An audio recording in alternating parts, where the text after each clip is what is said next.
The bright lights of Silicon Valley gleamed like the city of opportunity that it was.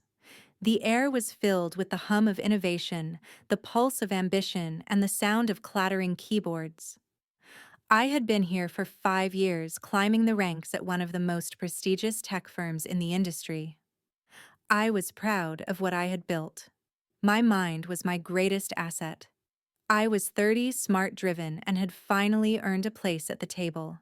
But all of that came crashing down in an instant.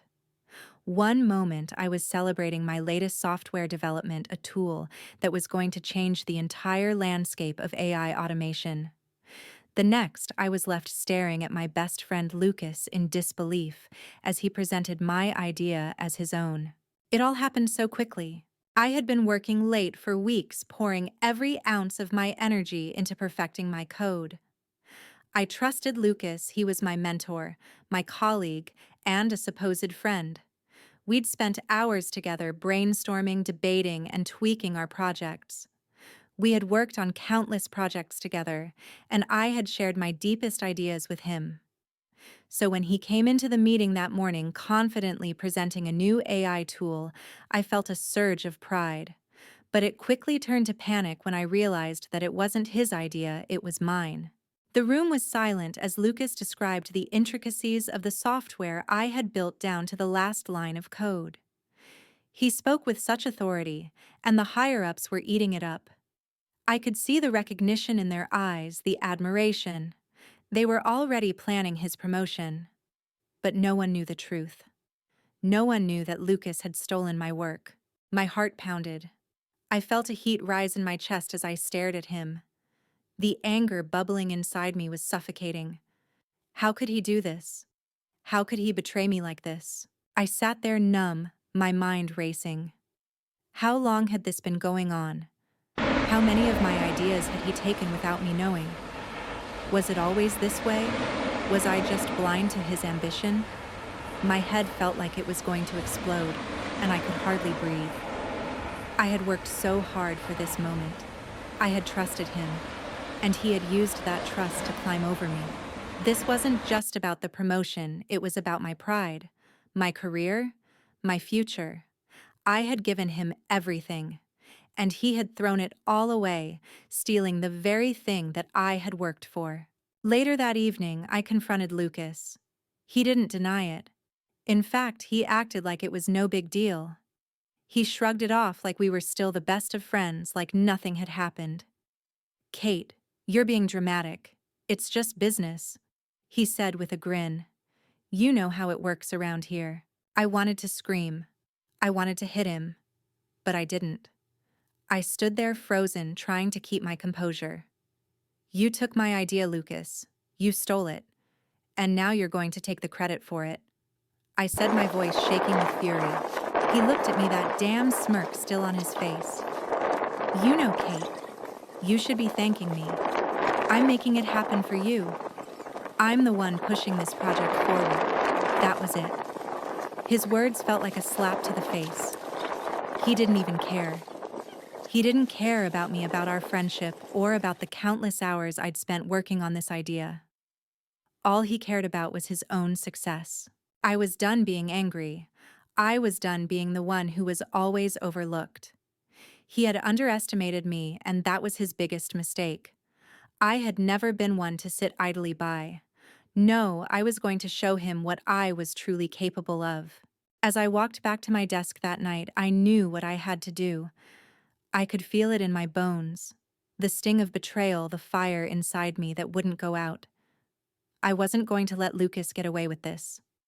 He had stolen my idea, but I was going to make sure everyone knew the truth. But how? How could I expose him without ruining my own career? I had to be careful. I had to think strategically. This wouldn't be an easy road, but I wasn't afraid anymore. I was going to take back what was mine. The next few days passed in a blur. I didn't go to work with the same enthusiasm anymore. Every time I passed Lucas in the hallway, I could feel my blood boil.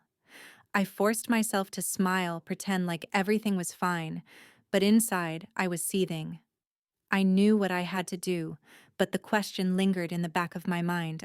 I spent my days watching. I studied Lucas's every move, every email he sent, every presentation he made. I wanted to know his schedule, his routines, and most importantly, the weaknesses in his project that I could exploit. I wasn't going to take him down with brute force. No, I was going to do it with precision. I had to be smart. Lucas had no idea that I was already a step ahead. While he basked in the attention he was getting for his project, I was gathering the pieces I needed to set my plan in motion. It didn't take long for me to find a flaw, a small one almost invisible to the untrained eye, but I knew it was there. A tiny glitch in the code, something only I could identify. It was perfect. This is it. This is where I can make my move. Just a small glitch, something subtle, but when it's exposed, it will unravel everything.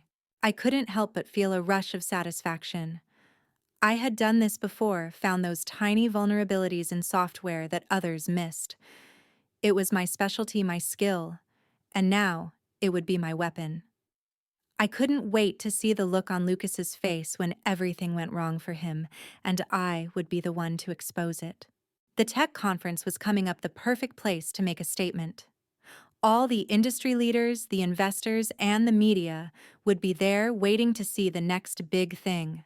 Lucas was going to present the project I had built, and I knew this was my chance.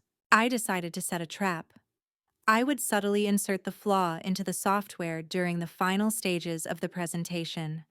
The glitch would be small at first, but it would grow. The demo would fall apart. The media would ask questions, the investors would lose confidence, and Lucas would be left scrambling for answers. And when the dust settled, I would step forward, revealing the truth. I was the one who created the software, he had stolen it. I was in the office late that night, sitting at my desk working on the code. I was careful, meticulous, testing every change, every line.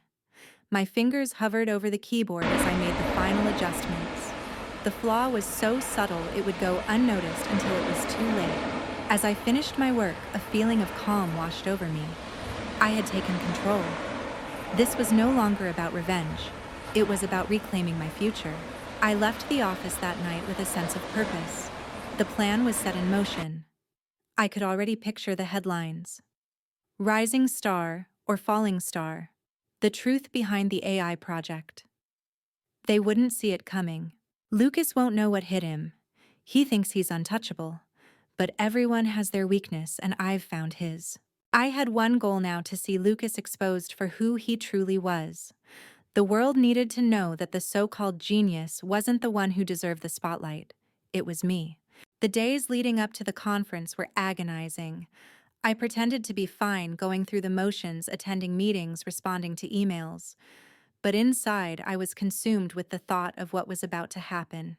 The night before the conference, I stayed up late reviewing my plan over and over again. The flaw was set. The trap was ready. All I had to do was wait for the moment when Lucas would step up on stage, presenting his stolen creation to the world. That's when I would strike. The day of the conference arrived. I could feel the tension building in the air, the buzz of excitement, the anticipation. I stood in the back of the room watching as Lucas prepared for his big moment. I could see the cocky grin on his face, his confidence blinding him to what was about to unfold. I couldn't help but smile. This was it. The moment when everything would change. The conference hall buzzed with excitement. The atmosphere was thick with anticipation. Industry leaders, investors, and journalists filled the room, their faces eager, their eyes scanning the stage. Lucas was preparing for his big moment. I stood in the back trying to keep my nerves in check, feeling the weight of what was about to unfold. My heart raced as I stared at him, unaware of the storm that was about to hit. Lucas stepped onto the stage with the swagger of someone who thought they had already won. The lights glowed bright, casting a spotlight on him as he began his presentation. His voice rang out confident and assured as he introduced the AI tool that was supposed to revolutionize the industry. This software, he said, is going to change everything. It's the future of AI. I'm proud to present my latest project, a breakthrough that I've been working on for months. I could feel the anger rising again in my chest. The words were his, but my idea was mine. I clenched my fists, digging my nails into my palms, but I forced myself to stay calm. This was the moment when everything would fall apart for him. This is it, Kate. You've worked for this. It's time to show the world what Lucas really is. Let him think he's invincible for just a little while longer. He won't know what hit him. The room was silent as he spoke, and my mind wandered back to all the hours I had spent building this idea.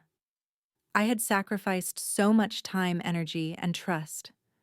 And now I was about to make sure the world knew the truth. Lucas clicked through his slides showcasing the software's features, but then bam, the first glitch appeared. A small one at first, barely noticeable. The screen flickered and there was a moment of confusion. Lucas clicked the mouse, his face faltering for just a split second. I could feel the tension in the room. He glanced nervously at the screen. Sorry about that. Just a small hiccup, he said, flashing a smile to the crowd. But the glitch happened again. This time the software froze and a loading symbol appeared in the middle of the screen. The audience shifted in their seats, murmuring, and a few exchanged uncertain glances. The confident swagger that Lucas had exuded moments ago began to fade. Perfect. This is only the beginning. He can't fix it, only I can. I watched with a sense of cold satisfaction as Lucas scrambled. His fingers flew over the keyboard, but the more he tried to fix it, the worse it got. The software crashed completely. A buzz of whispers filled the room, and I knew that Lucas's career was teetering on the edge. I had been waiting for this moment, and as the situation worsened, I stepped forward. I knew that now was my chance. I walked toward the stage, my steps purposeful and confident. "Excuse me, Lucas," I called out, my voice steady as I approached the podium. "I think there's been a little misunderstanding here." The room quieted, all eyes on me. Lucas froze, his face paling as he realized what was happening. He tried to cover it up to keep his composure, but the damage was done. "I've been working on the software that Lucas is presenting today," I continued, my voice clear and unwavering. "In fact, this is my project. I built it, coded it, and refined it over the last few months." Lucas was, well, he was the one who stole it. A shocked silence fell over the room. The investors looked at each other, murmuring. The reporters' cameras flashed, capturing every moment. "This is it. He's exposed. Everyone will know the truth now. He's going to crash and burn, and I'll be the one standing here." I could see the panic in Lucas's eyes. He stumbled for words, but there was nothing he could say. The audience was turning on him, and I felt a strange sense of power surge within me.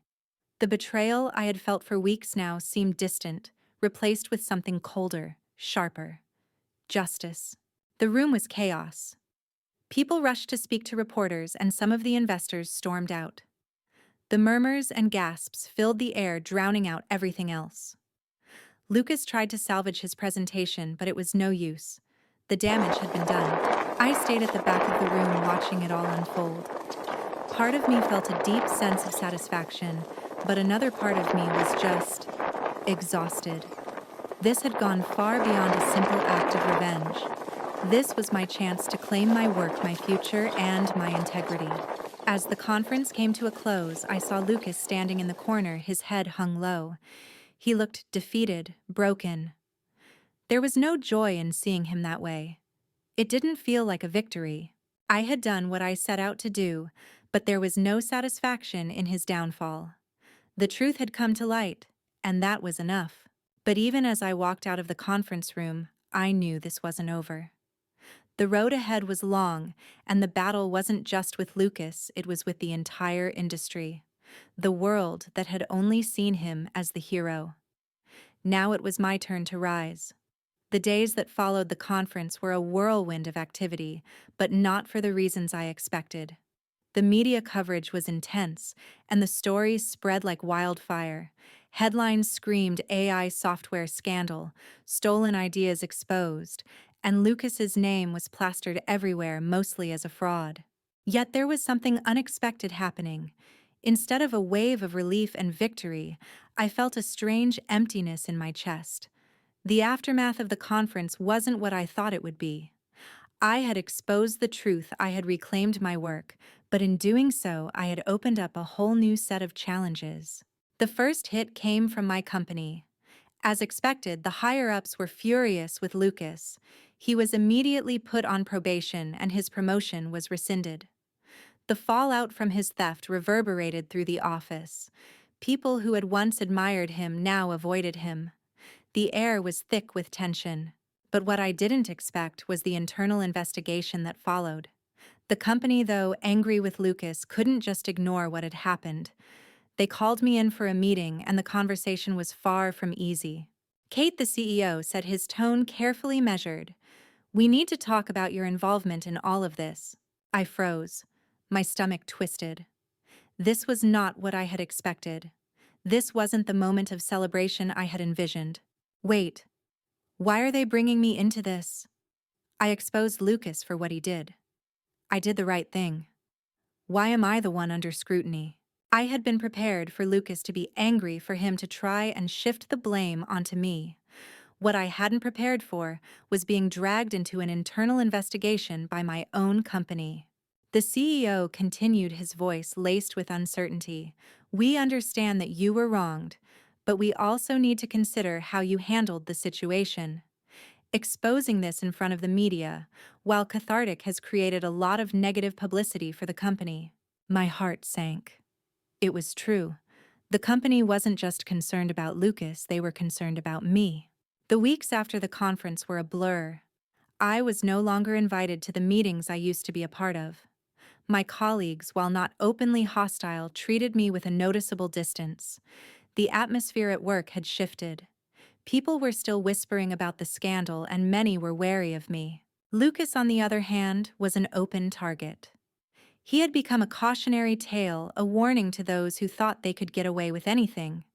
But while the world saw him as the villain, I realized that I wasn't much better off. Is this how it ends? Is this really the price for doing the right thing? The loneliness hit harder than I anticipated. I had exposed Lucas's betrayal, and I had taken back what was mine, but it felt like there was no room for celebration, no sense of closure. I had fought to reclaim my idea, but now I was left with the ruins of my career. I didn't expect the aftermath to be easy, but I also didn't expect it to feel so hollow. What did this all mean for me? Had I sacrificed too much? One night, about a month after the conference, I found myself at a bar with a few colleagues who had been hesitant to speak to me since the scandal. To my surprise, one of them, Jenna, leaned over and whispered, "You know you did the right thing. What Lucas did. It wasn't just stealing, it was manipulation. And you had to expose him." I blinked in surprise, not expecting anyone to say that. The others nodded in agreement, but the warmth of the moment felt fleeting. I realized then that in some ways I hadn't just reclaimed my idea, I had reclaimed my integrity. But the victory still felt incomplete. Maybe I didn't lose everything. Maybe this wasn't the end. I still have my skills, my talent. I can rebuild. I can create something new. As much as I hated the isolation, as much as I felt the weight of everything I had lost, a new sense of purpose began to stir within me. The fight wasn't over. The road ahead was rocky, but maybe I could find a way to rise from the ashes of my past mistakes.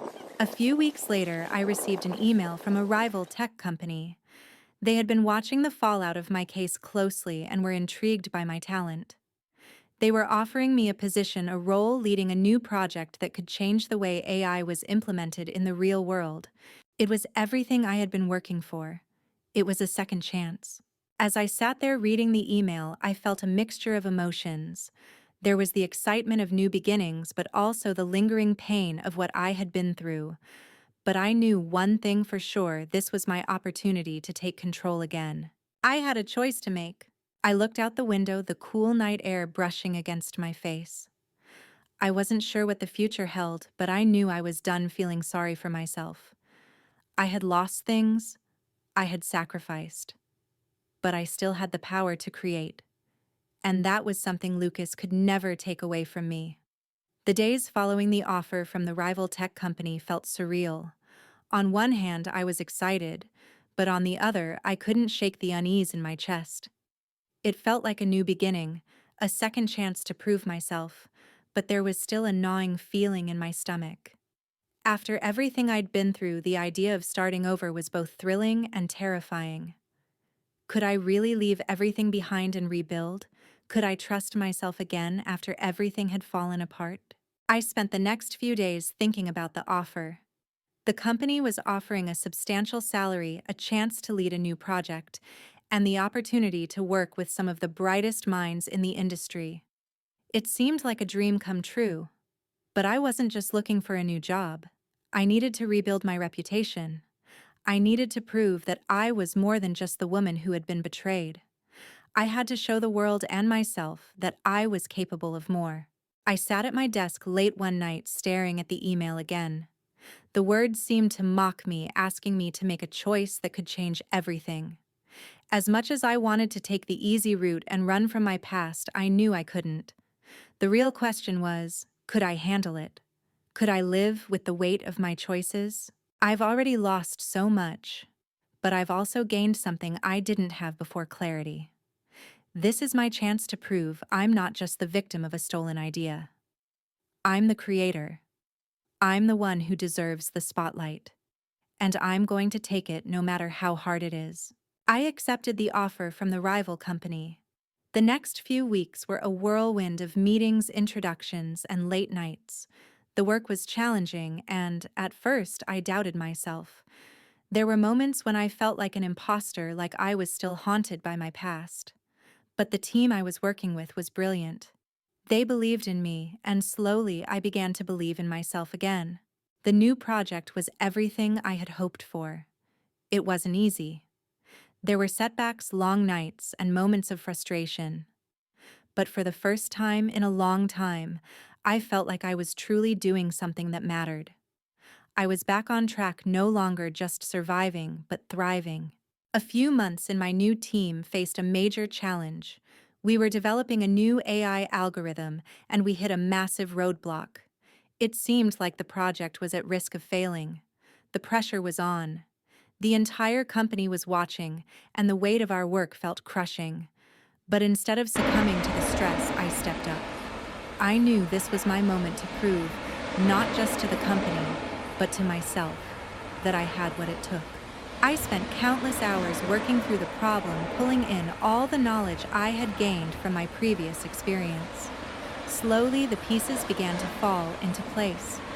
I solved the issue and the algorithm worked. The team celebrated and the pressure lifted. It wasn't just a victory for the project, it was a victory for me. This is it. This is what I've been waiting for. I'm not the woman who was betrayed. I'm the woman who stands back up and makes things happen. Just when I felt like everything was going perfectly, I received a call. It was from Lucas. "Kate," he said, his voice shaky. I owe you an apology. I've screwed up. I know I can't undo what I did, but I need you to know that I regret everything. You were right about everything." I was silent for a moment. Part of me wanted to hang up. Part of me wanted to yell to tell him that his apology meant nothing. But another part of me knew this was the closure I needed. I'd moved on. I had rebuilt my life without him. "I appreciate the apology, Lucas," I said calmly, "but I've already moved on. I hope you find your own way to do the same." I ended the call and put my phone down. There was a sense of finality to it, an acknowledgement that the past was behind me. I didn't need closure from him anymore. I had found my own way. Months later, as I stood in front of a room full of industry leaders at a tech conference presenting a new AI innovation that my team and I had developed, I couldn't help but smile. This was it. This was the moment I had been working toward. The crowd listened intently, their faces a mixture of awe and admiration. I knew then that this was where I was meant to be. I wasn't just a victim of betrayal. I was a force to be reckoned with. I had proven to the world and to myself that I could rise above the ashes and create something new. And as I spoke, I realized that the past had no power over me anymore. The future was mine to shape. The next morning, I woke up feeling lighter than I had in years. My phone buzzed with messages, updates about the AI project, new opportunities, and new challenges. But none of it felt as important as the peace I had found within myself. The past was gone, the future was waiting, and I was ready to take it on. A few months had passed since that conversation with Lucas. I had found my peace, but I still couldn't shake the feeling that something was waiting for me on the horizon. My work with the new team was progressing well, and I had become a recognized leader in the AI space. I had regained my confidence, my ambition, and most importantly, my voice. The past was still there, but it no longer held me captive. Still, there was a lingering desire, a hunger for something more. One afternoon, as I was leaving the office, my phone rang. It was an unfamiliar number. Kate, the voice on the other end, said, "I'm David Stein, head of the AI department at Nexus Tech. We've been following your work for some time, and we'd like to offer you an opportunity to head our next big project." I froze. Nexus Tech was one of the top AI companies in the world. This was the opportunity I had been working for, the chance to lead a global initiative, a project that would put me on the map in a way nothing else had. But it was more than that. This was the chance to prove to myself and to everyone who had ever doubted me that I could lead a project on my own terms. This is it. This is the moment I've been waiting for. I'm no longer the woman who was betrayed, the woman who was left behind. I'm the woman who leads. I'm the one who takes control. The offer was everything I wanted.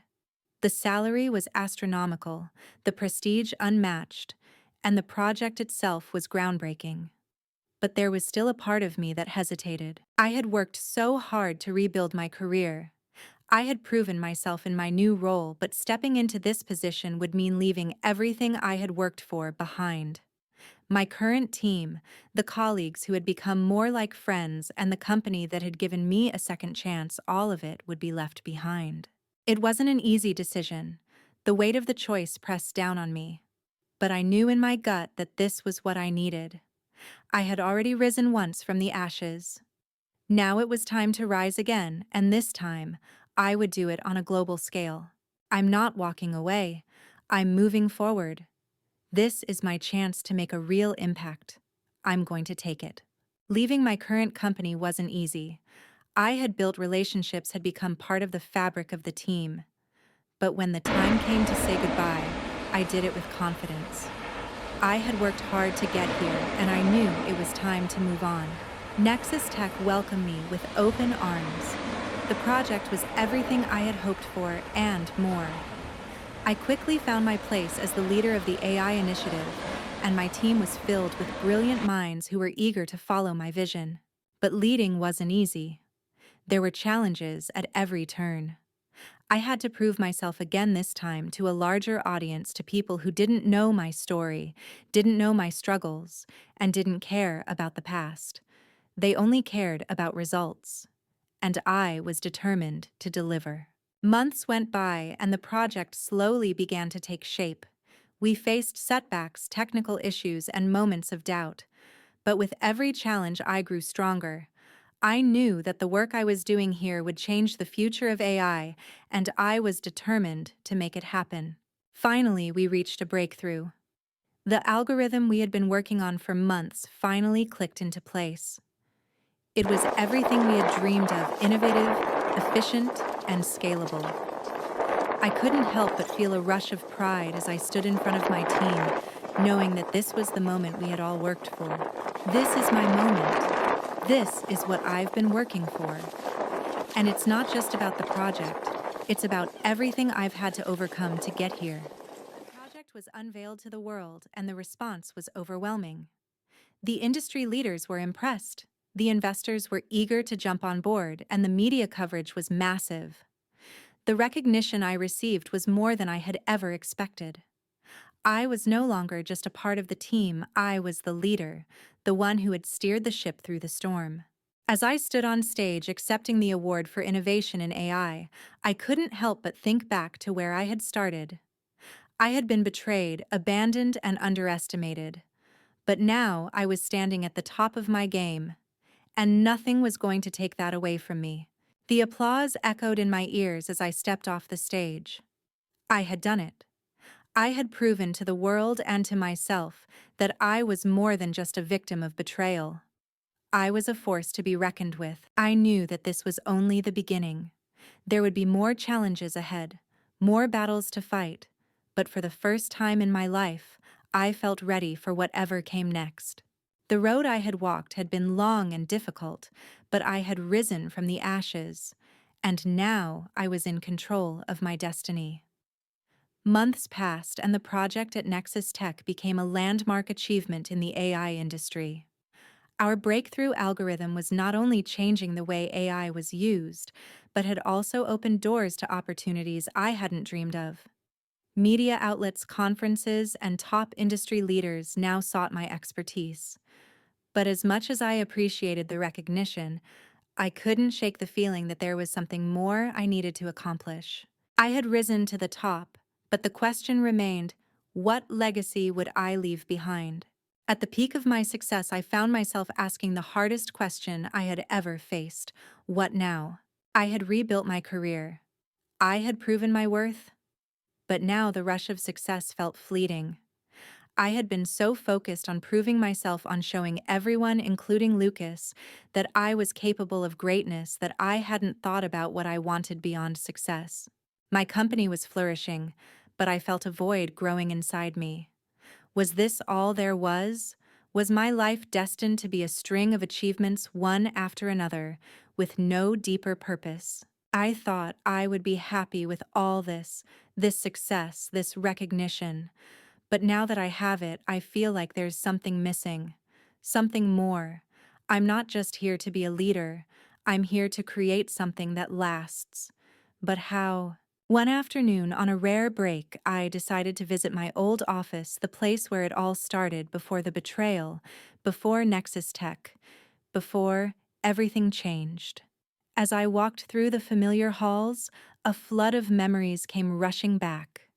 The long nights, the victories, and of course, the betrayal that had started it all. I walked into the conference room where I had once shared my ideas with Lucas, where I had built my project before it was stolen. It felt strange to be back, to see everything as it once was. The office looked almost the same, but there was one key difference: I was different. I wasn't the woman who had been passed over. I wasn't the woman who had been betrayed. I was a woman who had fought back, who had risen above her circumstances. I've come so far, but it's not enough. It can never be enough unless I leave something behind, something that matters. I can't just be remembered for this algorithm or for the success I've had. I want to create something lasting, something that will impact future generations. As I sat in that conference room, I started to envision something bigger, something that would change not just the tech world, but the world itself. I thought about the future of AI, about its potential to solve global problems like poverty, inequality, and environmental destruction. I had spent years focused on the technical side, but now I wanted to focus on its application. I started to think about a project that could merge AI with social good. A platform that could leverage AI to tackle issues like climate change, access to education, and global health. It was a risky idea, but one I believed in wholeheartedly. This wasn't about making money or achieving another personal victory. It was about making a difference, about leaving a legacy that could change the world for the better. This is it. This is why I'm here. I don't want to just be a part of the future. I want to shape it.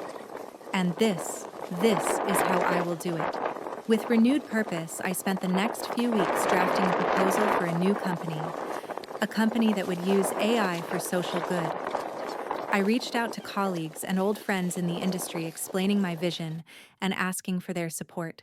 To my surprise, many of them were as passionate about the idea as I was. Together, we started working on a plan, a startup that would bring together the brightest minds in AI to focus on solving the world's most pressing issues. I called it Elysium, a name inspired by the Greek concept of paradise, a place where good things come together. It was a bold move, But for the first time in years, I felt a sense of clarity, a sense of purpose that was stronger than anything I had ever felt before. A year later, Elysium launched. The response was overwhelming. Investors, tech enthusiasts, and nonprofit organizations were eager to collaborate. The AI solutions we developed started to show promise in tackling some of the world's biggest challenges. But it wasn't just the technology that set us apart, it was our vision. Our goal wasn't just to create innovative products, it was to use those products to make the world a better place. I stood at the front of our launch event looking out at the sea of people who believed in what we were doing. For the first time in my life, I wasn't just thinking about my own success. I was thinking about the impact we could make about the future we were shaping. This is what it's all about. This is my legacy. Not just the work, but the change we can create in the world. This is what I've been working for all along. As I watched the team work collaborating with purpose and passion, I felt a deep sense of fulfillment. I had finally found my place not just as a leader in AI, but as someone who was shaping the future in a meaningful way. The world had been my battlefield, and now it was my canvas. And I was ready to leave my mark on it. As the months passed, Elysium continued to grow. The project that had started with nothing more than a vision in my mind had transformed into a global force. We were creating real change. Our AI solutions were helping to tackle some of the most pressing problems in the world, from climate change to poverty and education. But as our company expanded, I found myself thinking back to the very beginning, back to the betrayal, to the time when I was just an unknown software engineer with a dream. And now I was living that dream. But there was still something left to do. There was one last piece to complete the puzzle to prove that this wasn't just a success, it was a revolution. A revolution I had sparked. One day, as I sat in my office overlooking the city skyline, I received a call that would change everything. It was from an old contact from my past, the very first investor who had believed in my abilities when no one else had. Kate, the voice on the other end, said, "I've been following Elysium's progress, and I think you're on the brink of something huge. We've got an opportunity to take this to the next level. I'm talking about a collaboration with the UN on global sustainability using AI.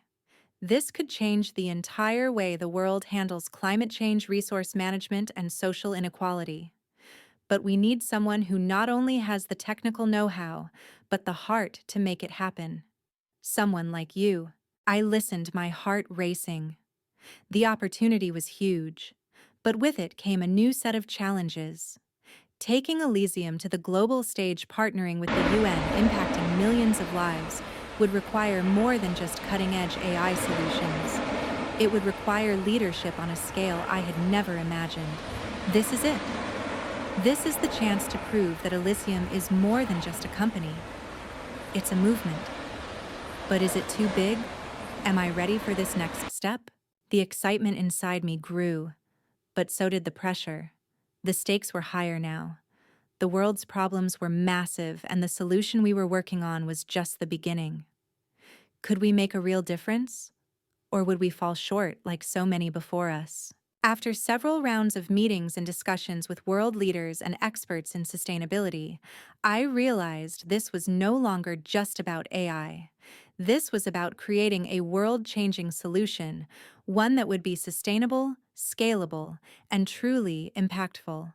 It wasn't just about technology, it was about using technology to heal and improve the world. I made the decision.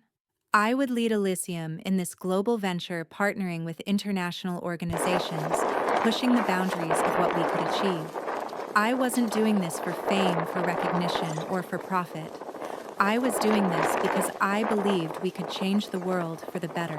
Months of preparation went by. We worked tirelessly, fine-tuning our AI systems, meeting with stakeholders, negotiating partnerships, and forming collaborations with global organizations. The day of the launch finally arrived.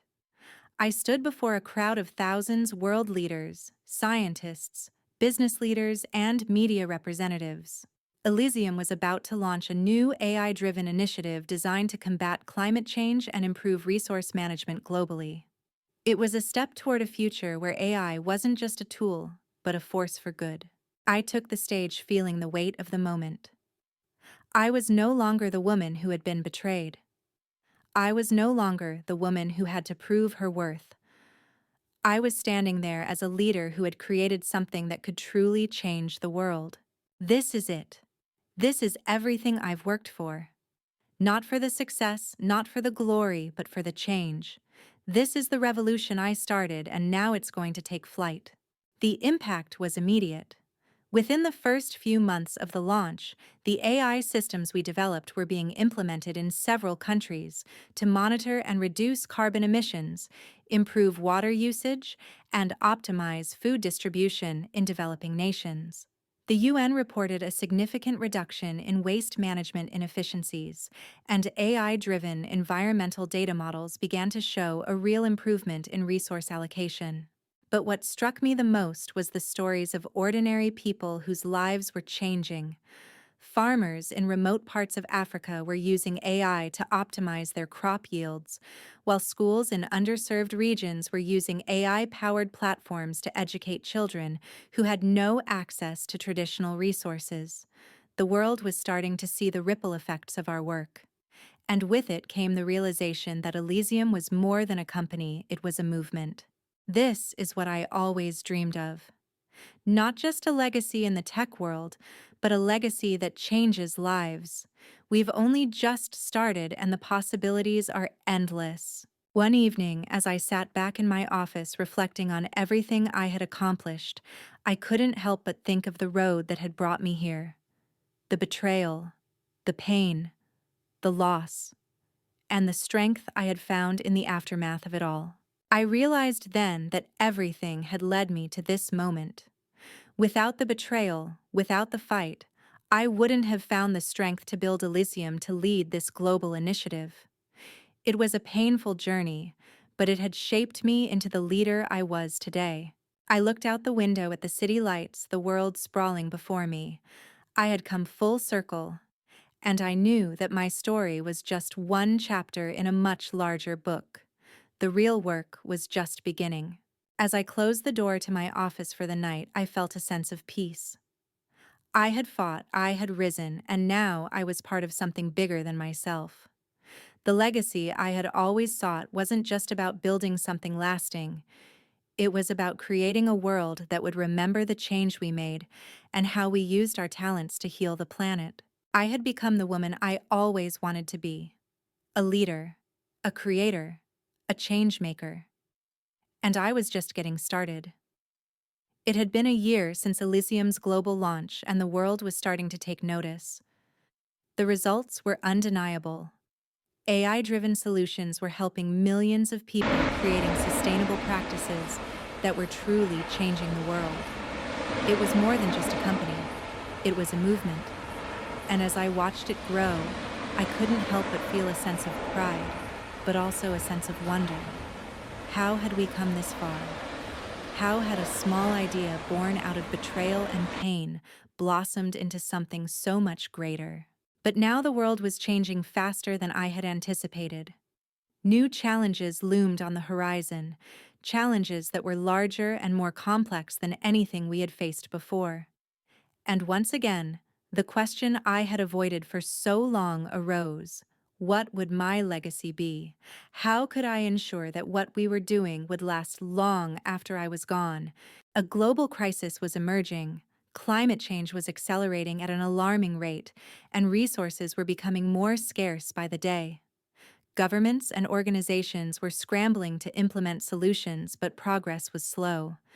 The work we had done at Elysium was a start, but the problem was bigger than any one company could handle.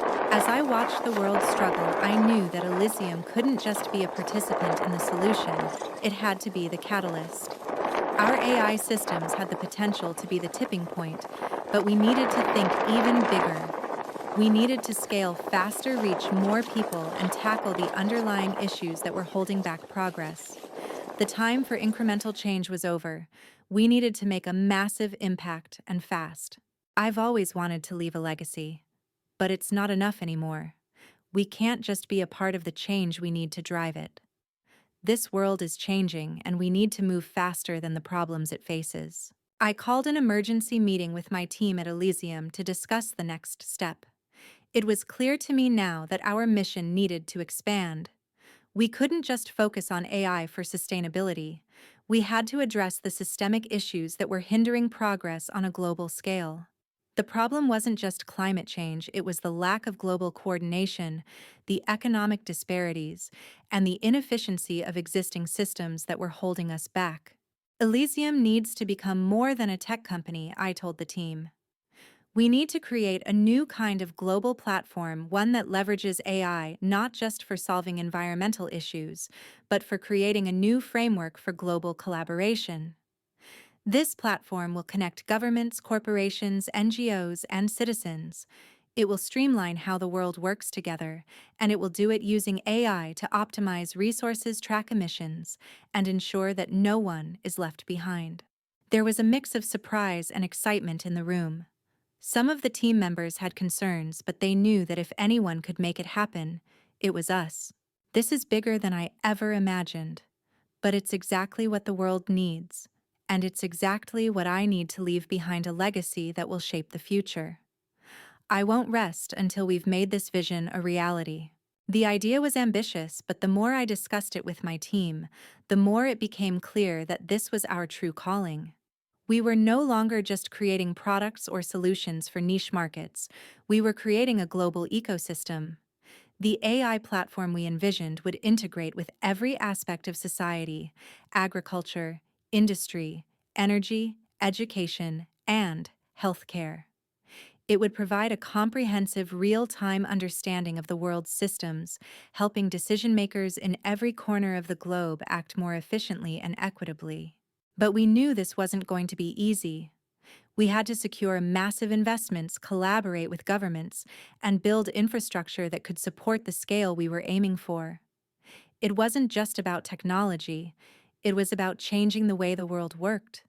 We had to convince the world that AI could not only solve problems, but create a new model for global cooperation. After months of planning partnerships and securing support from global leaders, Elysium launched the Global Bridge Initiative. It was a platform that utilized AI to optimize the world's resources and create a new model for collaboration. Governments, organizations, and individuals could now work together in real-time, share data, and implement AI-driven solutions for everything from climate change to healthcare distribution. The response was overwhelming. Within the first few months, countries were already reporting improvements in their carbon footprint, resource management, and social equality efforts. Businesses used the platform to streamline their operations, reduce waste, and optimize energy usage. It was working. But what struck me the most was the reaction from individuals. People who had once been passive observers were now active participants. They could track their own carbon footprints, make decisions based on real-time data, and contribute to the global effort. For the first time, the world felt united in a common cause. This is it. This is what we've been working toward. Not just a company, but a movement. Not just a solution, but a new way of living. As Global Bridge continued to grow and make an impact, I took a moment to reflect on how far I had come. The journey had been long and at times incredibly painful. But everything, every setback, every betrayal, every victory had led me to this point. I had created something that wasn't just about me, it was about the world. I thought back to the first time I had been betrayed by Lucas. That pain, that anger had been my fuel. But now it was no longer about him or the past. It was about the future. A future where technology wasn't just a tool for progress, it was a tool for healing, for growth, and for unity. As I stood on the balcony of our headquarters looking out at the horizon, I realized that this wasn't the end. It was only the beginning. The world was changing, and we were at the forefront of that change. The world was moving faster than ever, and I was right where I needed to be. With Global Bridge, we weren't just changing the world, we were transforming it. And as I looked toward the future, I knew that Elysium's impact would be felt for generations to come. This was my legacy. This was the revolution I had dreamed of. And it was only just beginning. A few years had passed since the launch of Global Bridge, and the world was changing in ways I had never imagined. The platform had become a global movement. AI was now a tool used by governments, businesses, and citizens alike to tackle the world's most pressing issues. From climate change to resource allocation, Elysium had become the beating heart of a new era. But even with all the progress, I still felt the weight of something greater hanging in the balance. The future was brighter, yes, but was it sustainable? Could the movement we had started really leave a lasting impact on the world? Or was it just another chapter in a long, unbroken story of human struggle? As Global Bridge continued to thrive, new challenges arose. Despite all the advancements we had made, the world was still grappling with deeper issues: inequality, political instability, and corruption. The AI we had developed had optimized resources, but it couldn't heal the fractures in society that ran much deeper than technology could reach. There were still millions living in poverty, entire ecosystems collapsing, and millions of people without access to education and healthcare. As much as I wanted to believe in the power of technology, I knew that there were things technology alone couldn't solve. But we had created something that could act as a bridge, something that could connect the dots if we allowed it to. Now we had to go beyond simply optimizing systems. We needed to think bigger. We needed to ask the hard question: how do we create a future where technology serves humanity, not just as a tool, but as a means to empower and uplift every human being? We've come so far. But if we stop now, we'll miss the bigger picture. It's not just about solving problems. It's about creating opportunities, making sure that AI benefits everyone, not just the wealthy or powerful. It's time to think beyond the technical, beyond the immediate wins. We need to make sure that the future we've created isn't just for the elite, but for the world. I gathered my leadership team together to discuss the next steps for Elysium. We had revolutionized AI for sustainability and resource management, but we now needed to focus on the human element. We've created a system that can help solve big issues: climate change, resource distribution, global health. But we need to do more, I said, standing in front of the team. We need to find a way to ensure that the benefits of AI extend to everyone, especially the marginalized communities. Our next step is to integrate Global Bridge with education, healthcare, and economic development. The room was quiet as they processed what I was suggesting. It wasn't just about building technology. It was about ensuring that the technology worked for everyone, regardless of where they were born, what they look like, or how much money they had. We need to create a platform that enables people from all walks of life to have access to the opportunities that AI can provide. Education, jobs, healthcare, the ability to create. We can't just be solving climate change. We need to address the root causes of inequality too. This isn't just about one big idea anymore. It's about bringing the world together using AI to elevate everyone. If we don't do this, if we don't create true equal access to the future we're building, then what's the point? The vision was set. Now it was time to make it happen.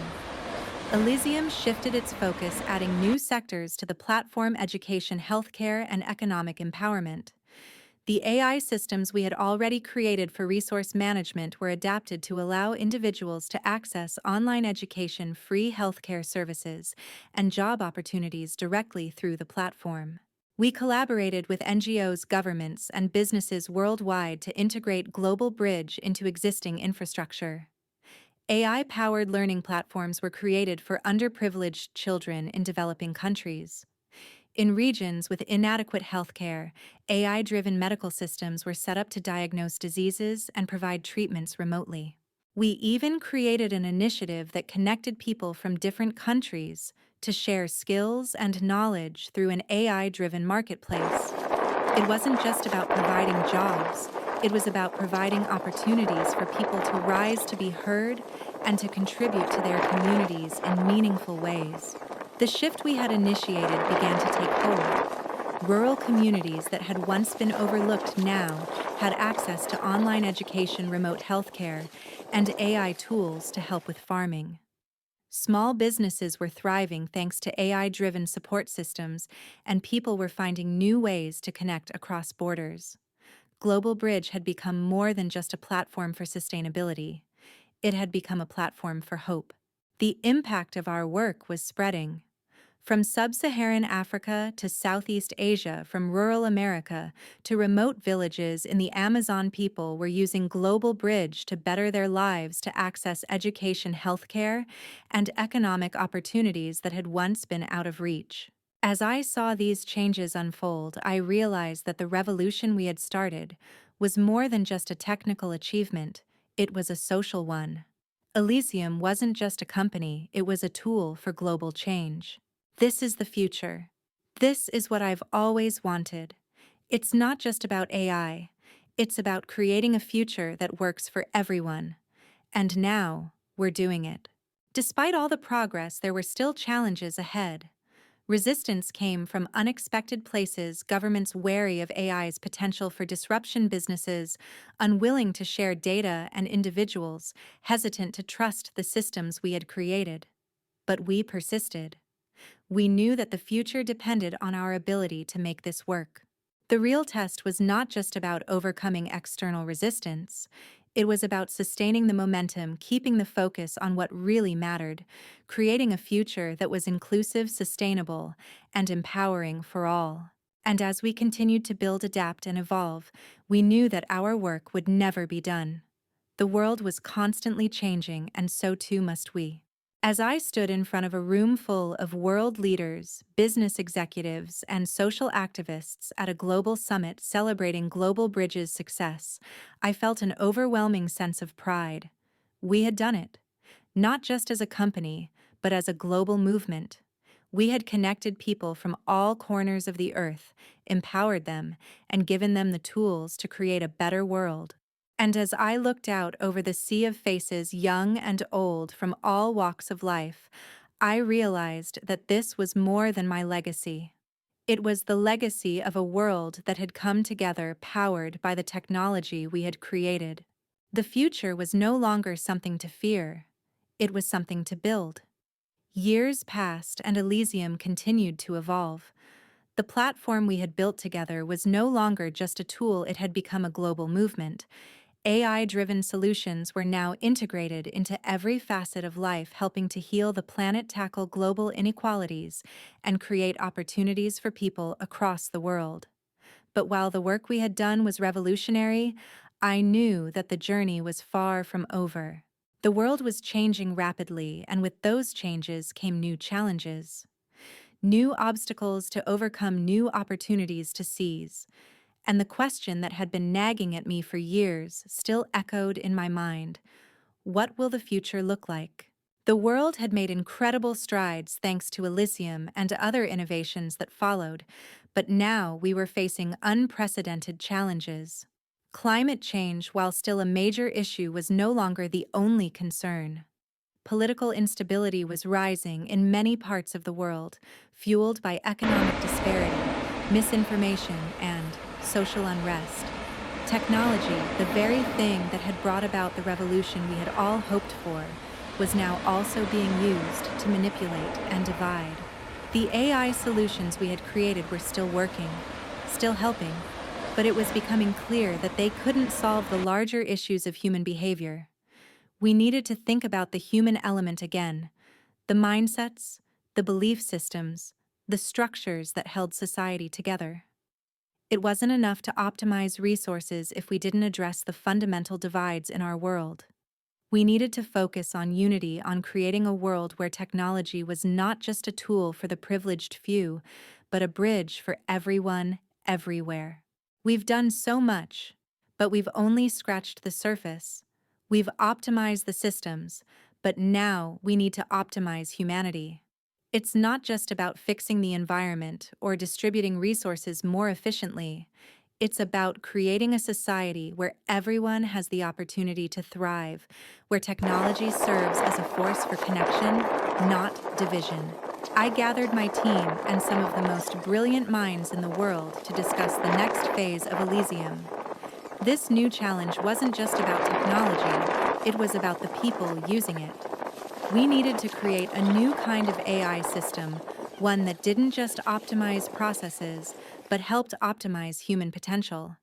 It would use data and insights to foster empathy, understanding, and cooperation. We've created AI that solves problems, I told my team. Now we need to create AI that brings people together. It's time for a new chapter one where the power of technology is used to heal divisions, not deepen them. We need to focus on building systems that promote unity, understanding, and collective progress. The room was silent, and I could see the spark of inspiration in their eyes. This wasn't just about AI anymore. It was about humanity, its strengths, its weaknesses, and its potential for growth. This is where it all comes together. The past decade has been about building the tools. Now we have to build the future. It's not just about making AI smarter, it's about making humanity better. In the months that followed, we worked tirelessly to develop a new generation of AI that would serve as a platform for global collaboration. We integrated emotional intelligence algorithms into our systems, creating technology that could not only solve problems, but also understand and adapt to the emotional and social contexts of those involved. This new AI would help governments understand their citizens' needs on a deeper level, guide businesses toward more ethical and sustainable practices, and help communities build stronger bonds. We also started developing programs aimed at promoting cultural exchange, empathy building, and social cohesion using AI to promote a better understanding of one another's perspectives and needs. It wasn't an easy task. There were setbacks. There were moments of doubt. But every day, the idea of creating a more connected, compassionate world fueled us. The work we were doing was no longer just about technology, it was about humanity itself. As we began to roll out this new AI system, we saw immediate changes. Communities that had once been divided by political, cultural, and social barriers were now working together to solve local issues empowered by AI-driven solutions. Governments using our platform were better equipped to make decisions that balanced economic development with environmental preservation. Companies were adopting more ethical practices, and people were becoming more engaged in their communities. The world was slowly beginning to change. Elysium wasn't just a company anymore. It was the heartbeat of a global movement that was transforming how we lived, worked, and interacted with one another. I watched as our new system began to connect people in ways I had always dreamed of. It wasn't perfect, but it was a start. A start to something far bigger than any of us could have imagined.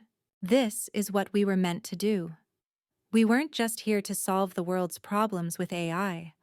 We were here to change the way the world thinks, to make people see that technology can unite us, not divide us.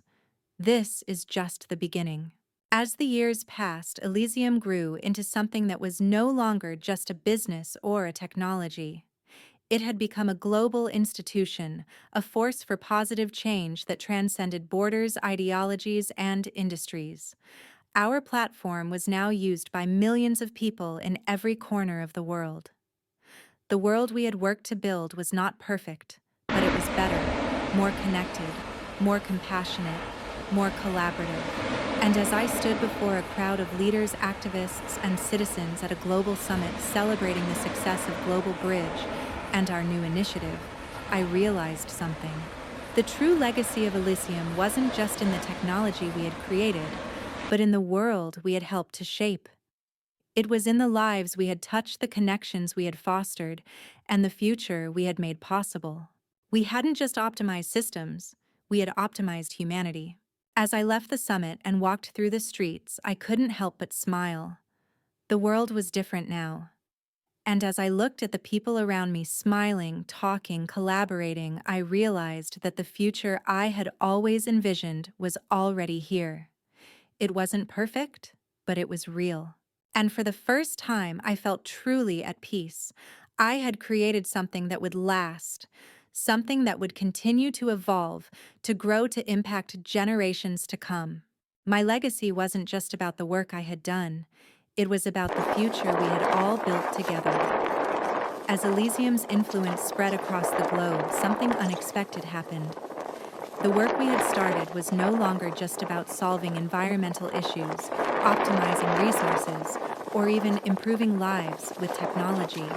We had unintentionally sparked a larger movement, a shift in the way humanity viewed its future.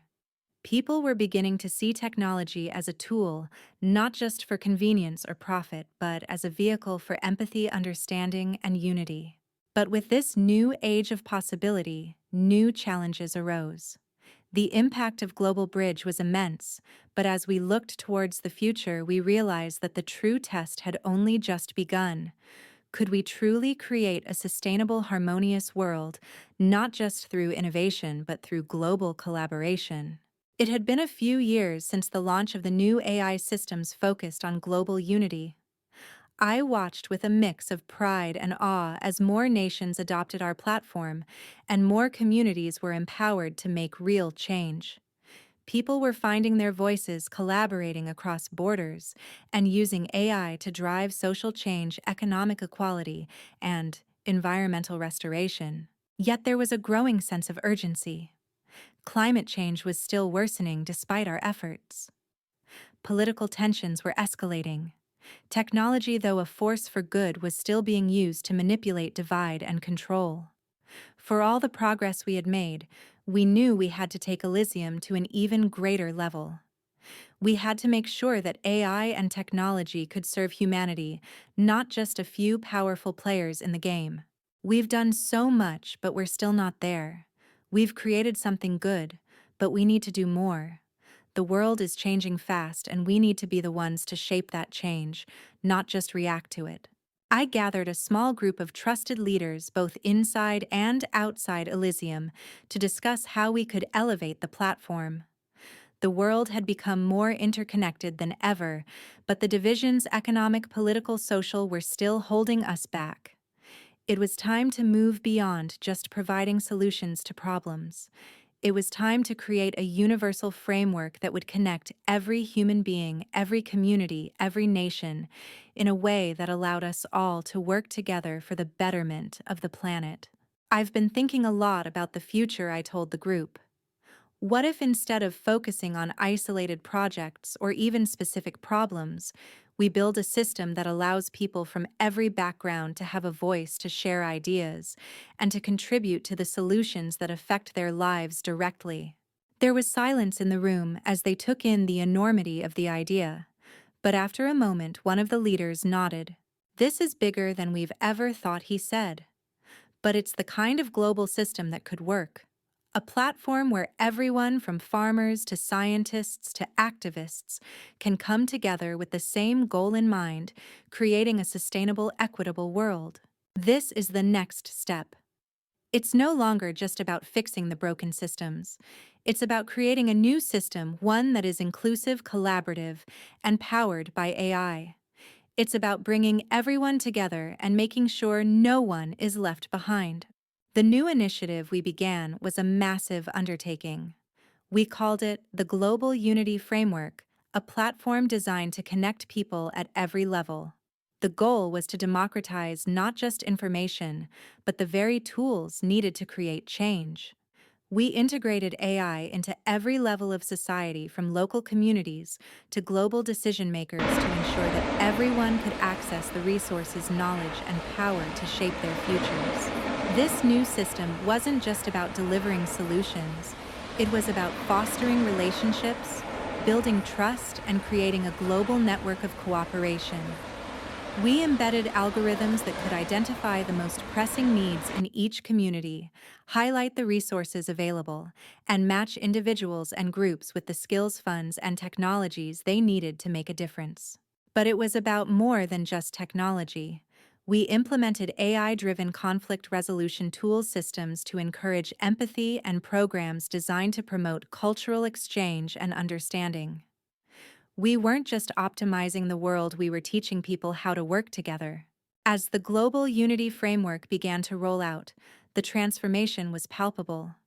The platform allowed people in remote communities to collaborate with experts from all over the world, sharing knowledge and pooling resources.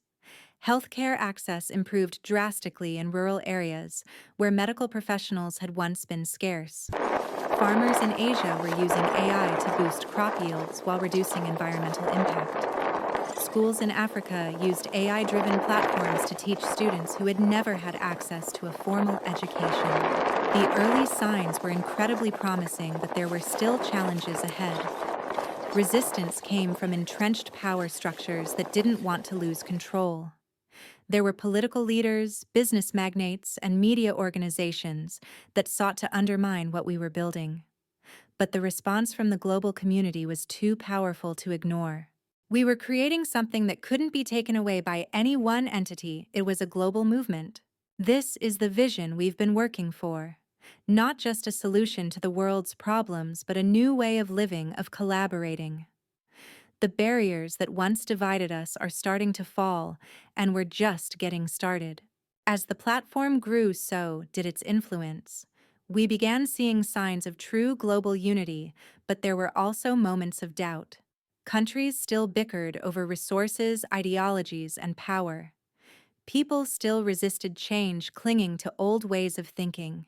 The work we had done was profound, but we knew that the real test was in the future.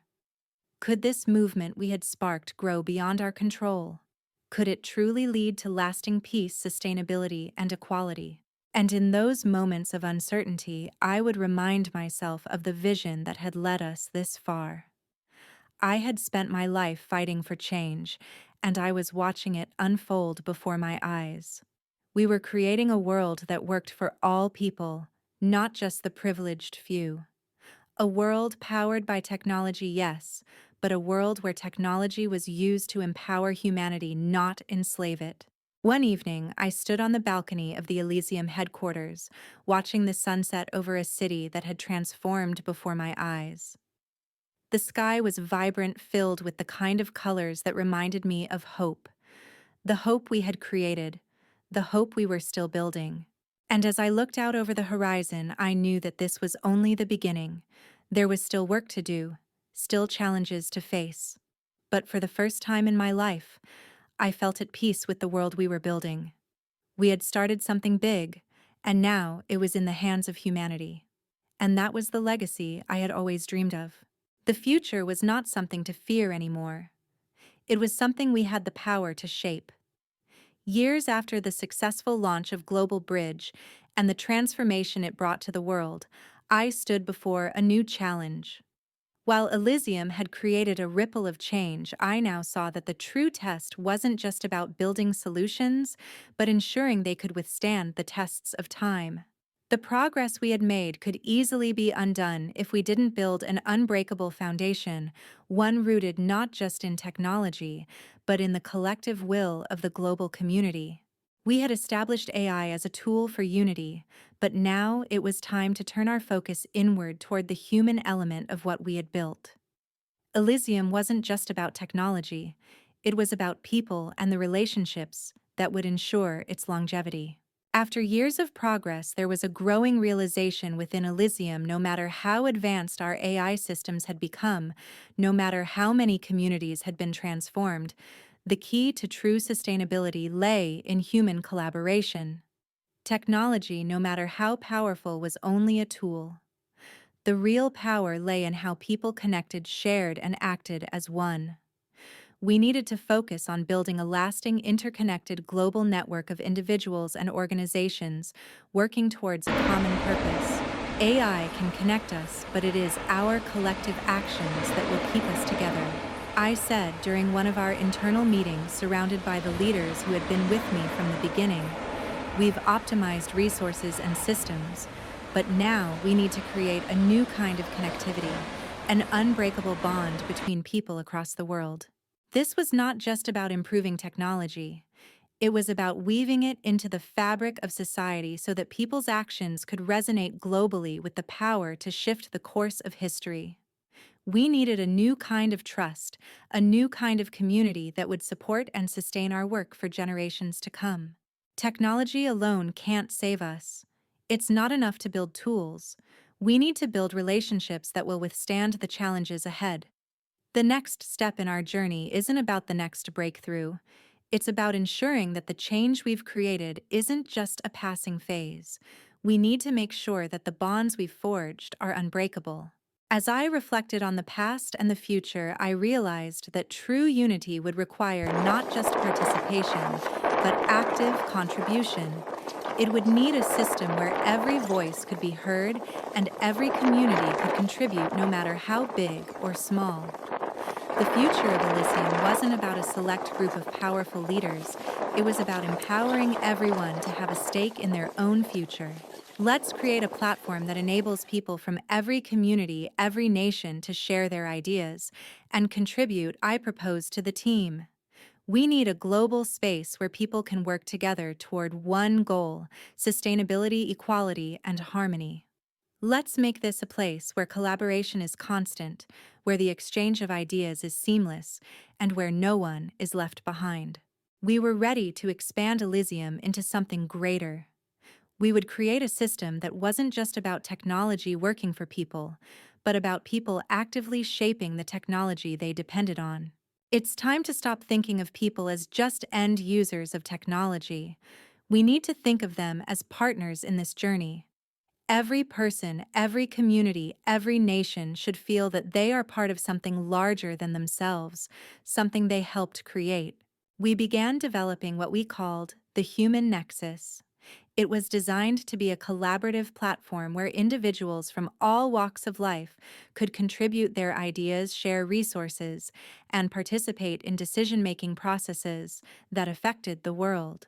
No longer would we just tell people how to solve problems, we would give them the tools and the power to make those decisions for themselves, with AI guiding the way. The platform was built on trust, transparency, and shared goals. People could propose solutions, vote on initiatives, and work together to implement projects in their communities. Governments, businesses, and organizations could integrate with the platform, making global decisions based on the collective wisdom of the world's population. As we introduced the human nexus to the world, something incredible began to happen. People were not only participating, they were leading. Communities once isolated by economic, social, and political divides were now connected by shared goals and a shared vision. Ideas that once seemed impossible were being realized. Small communities were working together with global organizations, solving issues like poverty, food insecurity, and education disparity in ways that had never been possible before. The world was starting to heal itself, but it was more than just fixing problems. It was about creating a new sense of unity, a new sense of belonging. People from all walks of life were coming together to create something bigger than themselves. And AI, which had once been seen as an impersonal force, was now being used as a catalyst for human connection, not division. This is it. This is the future we've dreamed of. It's not just about technology. It's about people. It's about us coming together and working as one. This is the foundation we needed, the unbreakable bond that will carry us into the future. Years later, as I looked at the thriving Human Nexus platform, I realized that the movement had grown beyond anything I had imagined. It had become more than a tech initiative. It was a global force for good, reshaping the world and uniting people in ways that had once seemed impossible. Governments were working together more harmoniously, businesses were more responsible, and individuals had more power than ever before to shape their own lives. Inequality was beginning to shrink, and opportunities were growing. We had created a sustainable future not just through technology, but through collaboration, empathy, and unity. Standing at the forefront of this movement, I knew that our work was far from over. There were still challenges to face, still battles to fight. But as I looked at the world around me, connected, thriving, and united, I knew that we had achieved what we set out to do. We hadn't just changed the world, we had created a world where humanity, powered by technology, could rise to any challenge together. As I stood at the head of a new summit looking out at a sea of faces, leaders, activists, and citizens from every corner of the globe, I felt a profound sense of peace. I wasn't alone in this journey anymore. This was a global effort, a collective effort, and I was just one part of something much bigger. We had built a movement that would outlast us, a legacy not just of technology, but of a united humanity that would continue to grow, to create, and to lead long after we were gone. A decade had passed since the launch of Global Bridge, and the world was no longer the same. The platform we had built had evolved beyond what we had originally envisioned. AI-driven solutions were not only helping to tackle global issues like climate change and inequality, but they had fundamentally reshaped the way humanity interacted with technology. Governments, organizations, and even individuals were working together in ways that would have been unimaginable a few decades ago. But as Elysium and the Global Bridge Initiative flourished, I began to realize that the greatest challenge still lay ahead. How do we ensure that this newfound global unity, this unprecedented cooperation, remains sustainable in the face of new, unforeseen challenges? How do we adapt to the rapidly changing world, and how do we prepare for the unknowns of the future? Despite all the advancements we had made, the world was still facing complex and evolving challenges. Technological advancements, while revolutionary, had also created new ethical dilemmas and social issues. AI was no longer just a tool to improve systems, it had become a fundamental part of the decision-making process, and with that came immense responsibility. Moreover, new geopolitical tensions were emerging.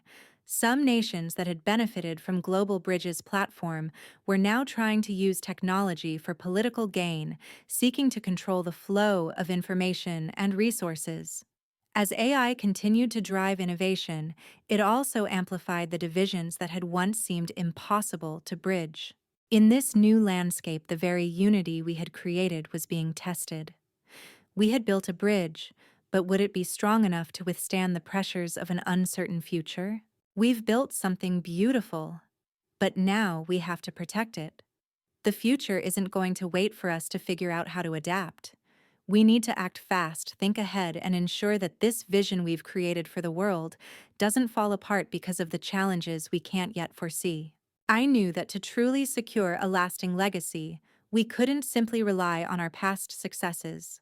Elysium needed to evolve once again, this time to become not just a force for technological change, but a beacon for global stability.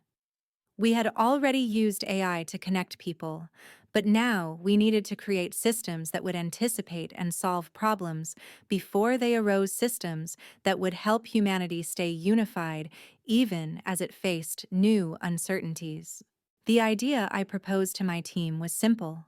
We need to create an AI system that is self-evolving and self-regulating.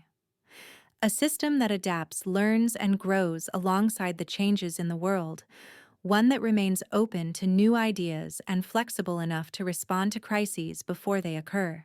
It wasn't just about reacting to problems, it was about anticipating them and creating a framework that allowed the world to collaborate in real time as new challenges emerged. This is it, the next step. We've spent years solving problems, creating systems that work. Now we need to create a system that understands the world, that can evolve as quickly as it changes. We need to ensure that Elysium doesn't just serve humanity, it becomes a part of humanity itself. The new system we developed, which we called Elysium 2.0, was designed to not only address problems in real time, but to predict and prevent them. Using advanced machine learning algorithms, it could analyze patterns, detect anomalies, and anticipate the needs of communities long before those needs became crises.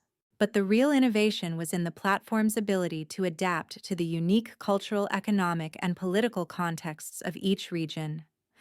Unlike traditional AI systems, which applied a one-size-fits-all approach, Elysium 2.0 was customizable, allowing for the nuanced approach required by each nation, city, and even individual. We integrated the platform into global governance, helping political leaders and decision-makers to take action based on data-driven predictions. We created a digital council made up of representatives from every nation, allowing global policies to be developed collectively in real time. For the first time, the world wasn't just solving problems, it was proactively preventing them. As Elysium 2.0 was rolled out across the globe, it quickly became clear that this was no ordinary system. Within months, it had already helped avert several potential crises. Wildfires were prevented by early detection algorithms. Crop shortages were mitigated through better resource management, and healthcare systems were able to react to emerging diseases with unprecedented speed. However, with every success came new challenges. The more people used the platform, the more complex the system became. With its ability to predict the future came a heavy responsibility to ensure its decisions were ethical, unbiased, and just. This new phase of Elysium wasn't just about creating a system that worked, it was about creating one that could be trusted, one that could balance the needs of individuals with the needs of the collective. And that was no easy task. We've built something extraordinary. But extraordinary things come with extraordinary risks. We have to ensure that we remain vigilant, that we keep improving. Because as the world changes, so must we. It's not enough to have created this system. It's about ensuring it continues to serve humanity as a whole, with fairness, transparency, and integrity. Years passed, and as Elysium 2.0 continued to evolve, the world began to experience the kind of global unity we had once only dreamed of. The platform had not only predicted the future, it had shaped it. It had become a part of daily life, not just as a tool, but as a fundamental piece of the global consciousness. It was at this moment, looking at the state of the world, its systems functioning with greater harmony, its people working together more effectively than ever before, that I realized the true impact of our work. We hadn't just built technology, we had built a foundation for the future, one that could withstand anything and would continue to evolve with every challenge the world faced. The future, for the first time, felt truly possible, and it was one we had all created together. Standing on the balcony of Elysium's headquarters, watching the sunrise over a world that had been transformed by the very system we had created, I felt a sense of peace I had never known before. We had done it. We had created a future that was not just sustainable, but united. And as I looked out over the horizon, I knew that the future we had built wasn't just ours to live in, it was a future for all of humanity. The world was no longer divided, it was one. As the years continued to unfold, Elysium and Global Bridge became more than just transformative tools, they became symbols of human potential.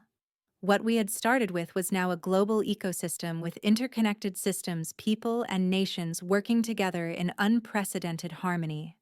But despite our success, there was still something gnawing at me. The world we had helped to build was better, yes, but was it sustainable in the long term? Had we created a lasting change, or was this simply another chapter in the constant struggle for progress? The future felt promising, but the challenges ahead were unlike anything we had ever faced. The next step wasn't just about making the world work more efficiently. It was about ensuring that the foundation we had laid would stand the test of time, no matter what the world threw at us. Despite the incredible progress, Elysium began to notice shifts in global dynamics. Nations that had once embraced the platform's collaborative nature began to take a more isolationist approach.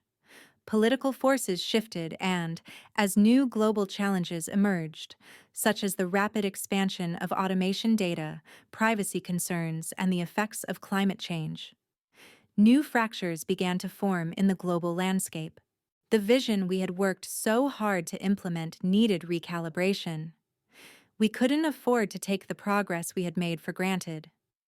We needed to reassert the value of collaboration, of unity. The system we had created was powerful, but it was also vulnerable to the forces of division. The unbreakable bond we had worked so hard to build was now facing its ultimate test. We've come so far. But now we must ensure that the values of unity, equality, and collaboration remain at the heart of the global conversation. The world is always changing, and the greatest threat now is complacency. We need to ensure that what we've built isn't just a passing moment of progress, it needs to be a foundation that can endure. The rise of automation and AI had created some positive changes, but it also led to economic displacement in some regions. While many jobs were being created through technology, there were just as many being lost, particularly in industries resistant to change. The gap between the rich and the poor was widening once again. It was no longer about just connecting people to resources, it was about reconnecting people to each other. This disconnect between technological progress and social impact was now the primary issue. While Elysium had been successful in connecting systems and optimizing resources, we hadn't fully addressed the human element, the social, economic, and cultural divides that continued to grow. It was time for a new initiative, one that would address the root cause of these divides, ensuring that no one, no matter their situation, was left behind in this technological revolution. We've done well in connecting people through technology, but the true challenge is human connection, building empathy, building trust. It's not enough to have AI that optimizes systems. We need AI that empowers people, that ensures no one is left behind, especially as the world grows increasingly polarized. In response to the growing divides, we began developing an initiative we called Humanity First. The goal was simple but ambitious: to create a system that didn't just connect resources, it connected people. We wanted to ensure that every person from every walk of life had the opportunity to thrive in the new world we were building. We needed to find a way to reconcile the rapid pace of technological change with the preservation of humanity's social fabric. We designed Humanity First as a platform within Global Bridge that would focus on personal empowerment, social integration, and mental health.